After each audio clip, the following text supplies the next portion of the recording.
lawyer for the Mampugu overlord, Mohammed Tahiru Nambe, says that Nairi has not breached any law in the enskinment of a new chief for Boko. According to him, the process was done in accordance with the tradition and they are ready to head to the court to defend the decision.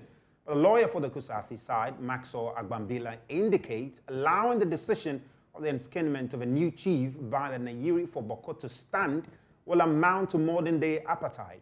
But lawyers were speaking on Newsfile on the directive by government for the arrest of a new chief for Boko enskined by the Nairi. This is a Republican state. It is not a monarchy. And everything that we do is regulated by law, that is the Constitution of Ghana.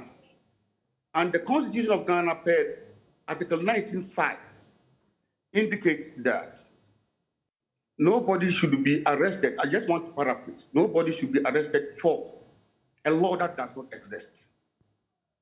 Let's contextualize it.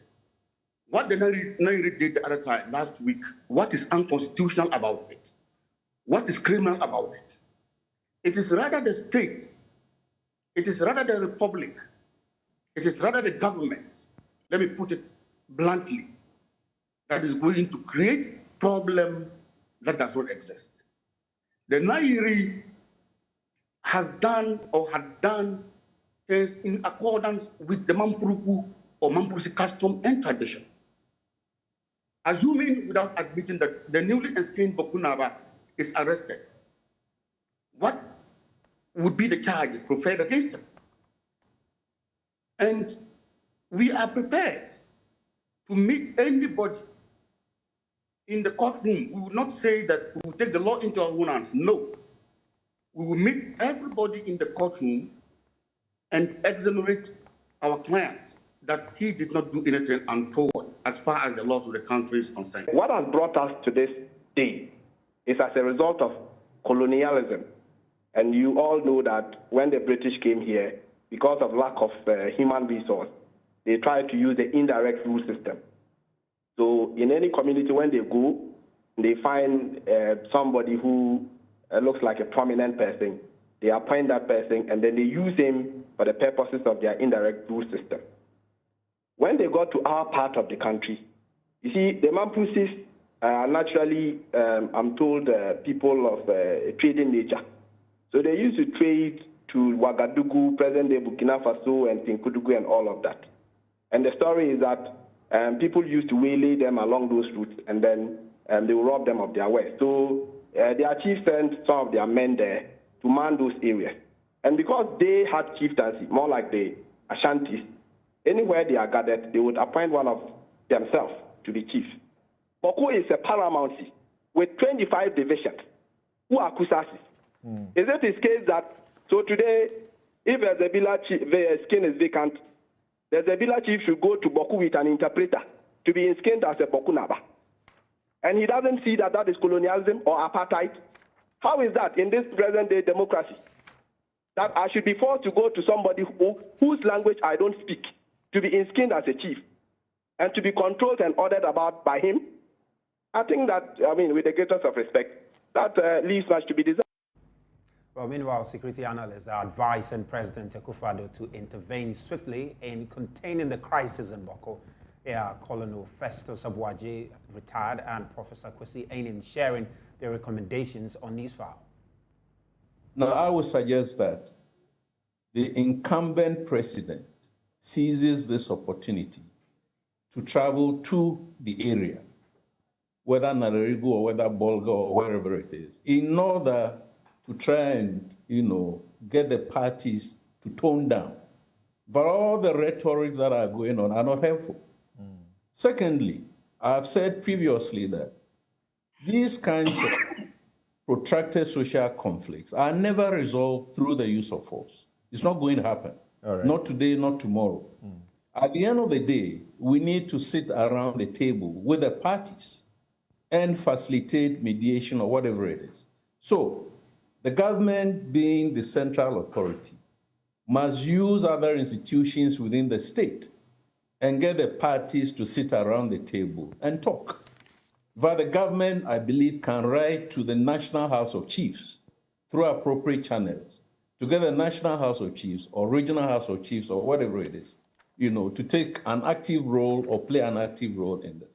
These are the 2 points. First, thank you. We need to hear from the president, and he should not speak anything in Accra.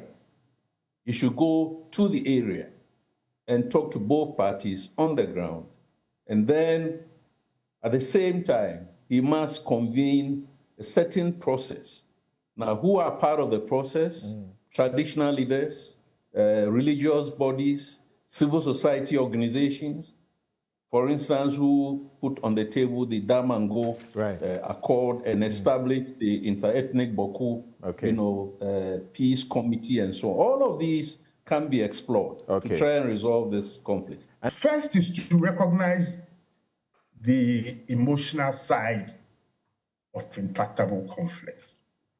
And listening to the two representatives, they all have the history, they all have the way they interpret it, they all have the legal side. All that is underpinned by these strong emotions of a sense of righteousness. And we need to recognize emotions as played a critical role in it when we try to solve or resolve in conflict intractability. All right. Two, that we need an efficacious state, a state that is responsive, a state that is dialogic, a state that uses its own established institutions to push the boundaries of the powers of the state.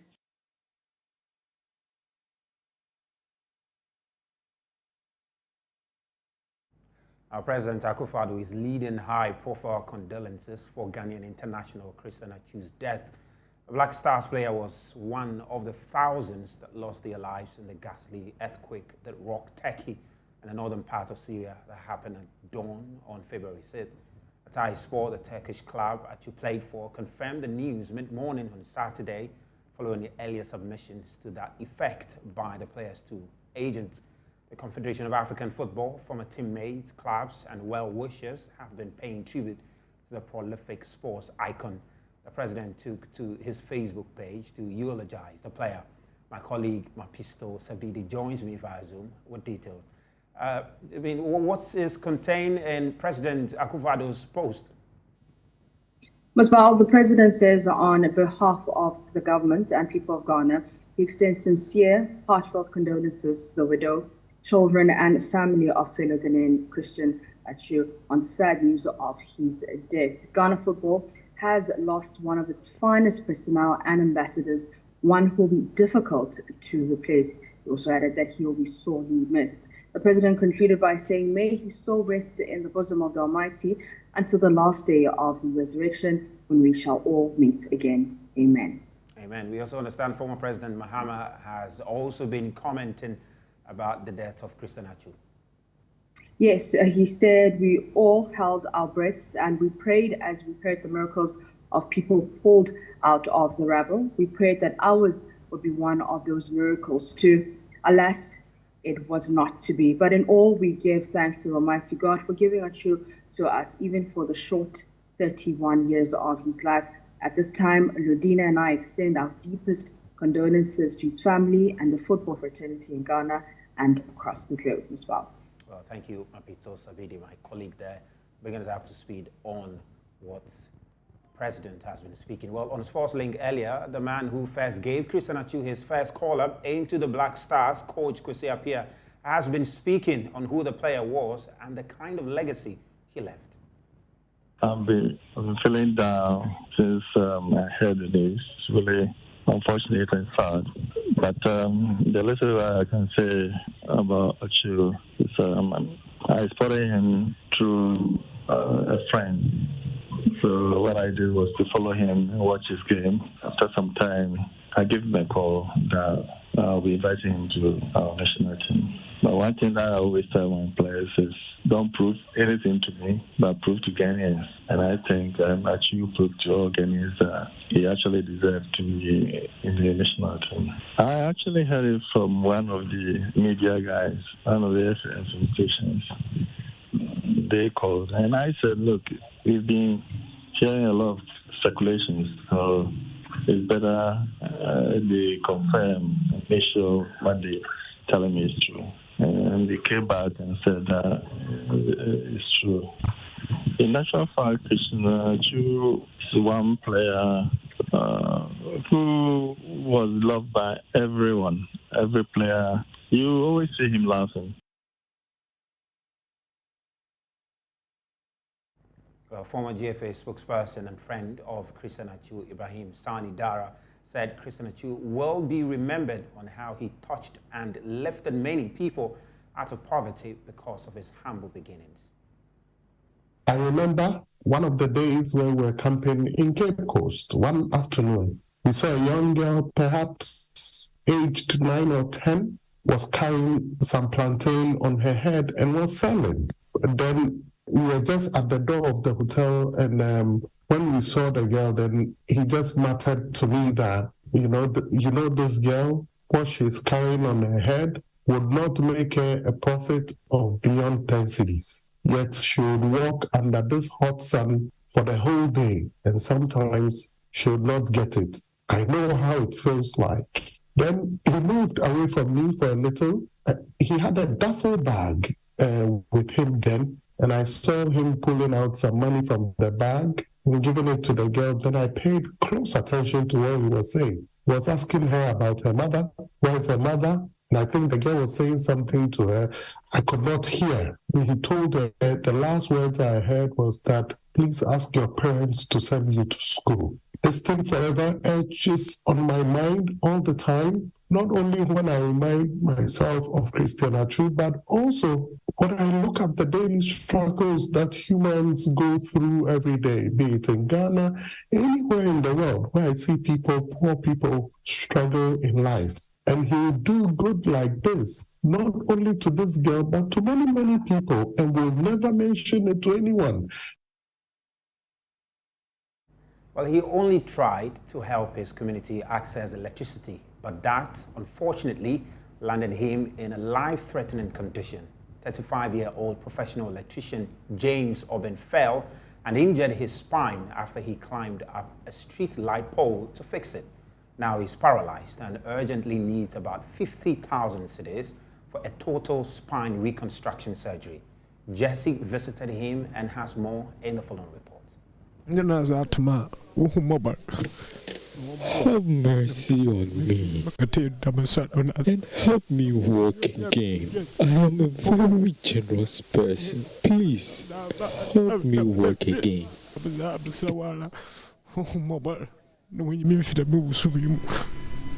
35-year-old James Obeng is a professional electrician who volunteered to fix the street lights at Dayasau in Central Region where he lives.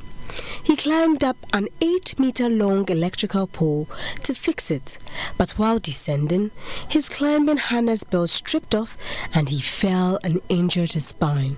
I couldn't see anything about it. I just collapsed and they took him to hospital. They tried to ask me to raise up my legs and some things, but I couldn't do anything about that. The day I saw myself lying down like this, I couldn't do anything again, and I've been till this time. According to James' father, Samuel Ebomensa, his outfit is incapable of funding his son's surgery. We went to the pharmacies and they told us that the cost is from 50 to 60,000, and in fact, that one as a pensioner, in fact, I can't afford it. Or you be a oboa fee papa. The mama fraud to me no bomb de me. That's a mix now. In fact, the me baketchu. A report issued by the Greater Accra Regional Hospital, RIDGE, Neurosurgery Department stated that James' lower limbs are completely paralyzed. Surgery needs to be conducted as early as possible, as the fractured bones are relentlessly putting pressure on his nerves, causing him to be in constant pain. I'm having the pain at my back, meaning my spinal and my wrist from this place to this side. It's not working anymore. But for the doctor's assurance, they are saying if I can afford the money that they are going to take from me, they will come bring me back. James' mother, Ama Bodua, is hopeful that the generous viewers and listeners of Joy News and Joy FM will come through for them. His father has tried all he can, but all efforts have fallen into futility. I have nowhere else to turn to. We are pleading with everyone to help my son walk again. Even in agony, James makes very little of his ordeal, as doctors have assured him that there is hope for him to walk again. Jesse Sewabuafu's report read to you. Now, the fate of over 400 pupils at Etimentim-Mase RC Primary Junior High School in the Ifijase Kwabre South District hang in the balance as the land and the loose and dilapidated structures. Concerned parents and residents fear for the lives of learners and teachers as the structures show signs of giving up. The school also lacks basic study resources, which is affecting teaching and learning. Live FM's Clinton Yeboah was there and has filed this report.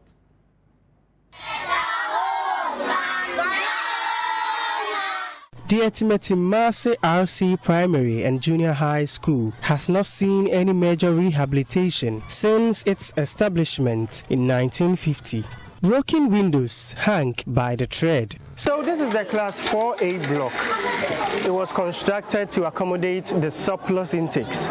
Unfortunately, creaking doors with loose hinges and bolt locks give intruders unfettered access to the classrooms. The old, weak and cracked blocks yearn for renovation. A closer look at the window frames reveals rusted welded metal wires exposing their sharp teeth. Parts of the aluminium roofing sheets are rusting away. Meanwhile, their remains hang loosely on tiny erected concrete pillars. The plight of students at Etimentim-Mase RC Primary and JHS is worsened when it rains. Class sessions end unexpectedly whenever the cloud gather.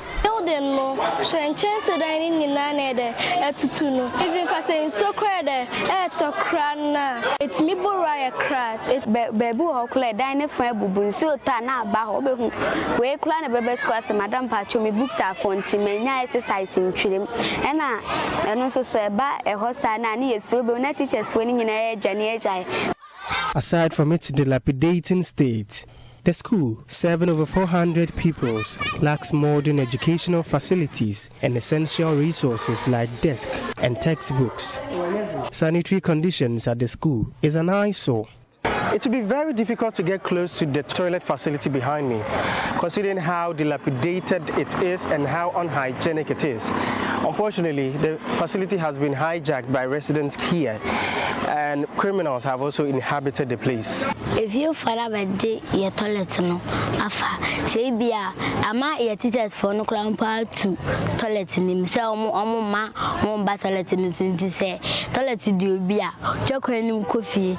Parents and residents are worried by the situation. Now, Bebana Sebi, a conforming man united me the since school nim, and one school in Tumpon, and then I say, Ohana motor bore a collabing, Omupia rough, a quine who had a meton day, and Obebana way across the road in it, and Obebana way after her and school. No, I had that school down or we are. School, a bit my part at any time. School, no, school at it. A queen ni and intini now to say a school no, the Janabiani baby a corner. Yame, I'm a woman penny for my boy, and I feel so your best at you need to be see.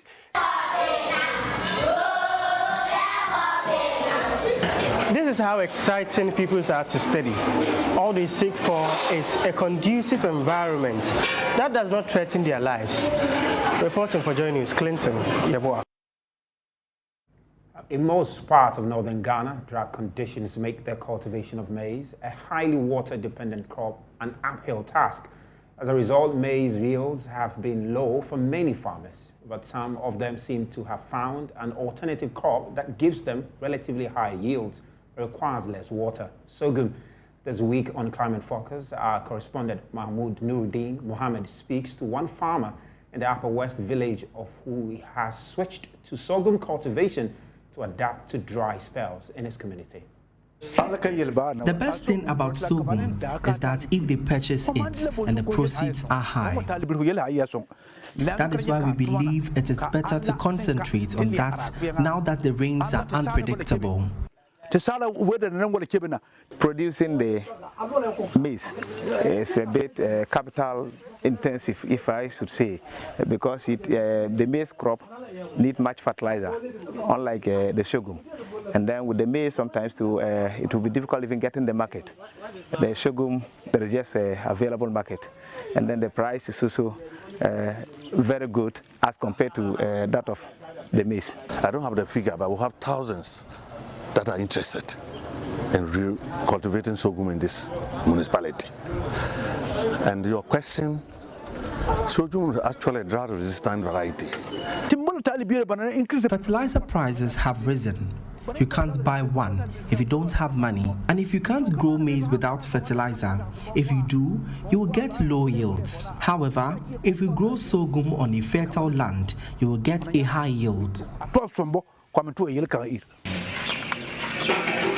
71-year-old Alhaji Idrisu Dabo leaves his home at 8 a.m. on Thursday to go to his 10-acre sorghum farm, which is few meters away. The well-sprouted crops were planted 2 months ago. Alhaji Dabo is waiting for another month until the top half of the head has turned brown and the lower portion is no longer green, which are clear signs that it is time to harvest. Shattering will occur if he waits too long to harvest, and Alhaji Dabo will probably lose more seeds as a result than if he had harvested too early.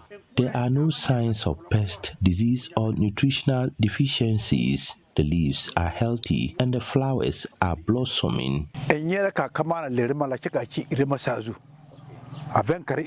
believe I lose more money growing maize than sorghum. That is why we stopped cultivating maize and ventured into sorghum.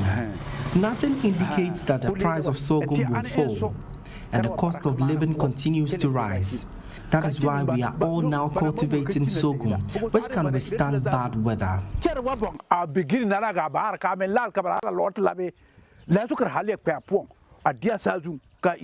He visits the farm every day to keep an eye on any challenges and to act, if necessary, to protect his investment. And since when we started farming sorghum, no one in Chapori has harvested more sorghum than I have. In the Upper West region of Ghana's Chapori community, there hasn't been any significant rainfall for some time now, but the 71-year-old farmer is delighted with how well his crops are surviving despite the dry weather. You're still watching Johnny's Prime. We'll take a quick break and we'll come back with business.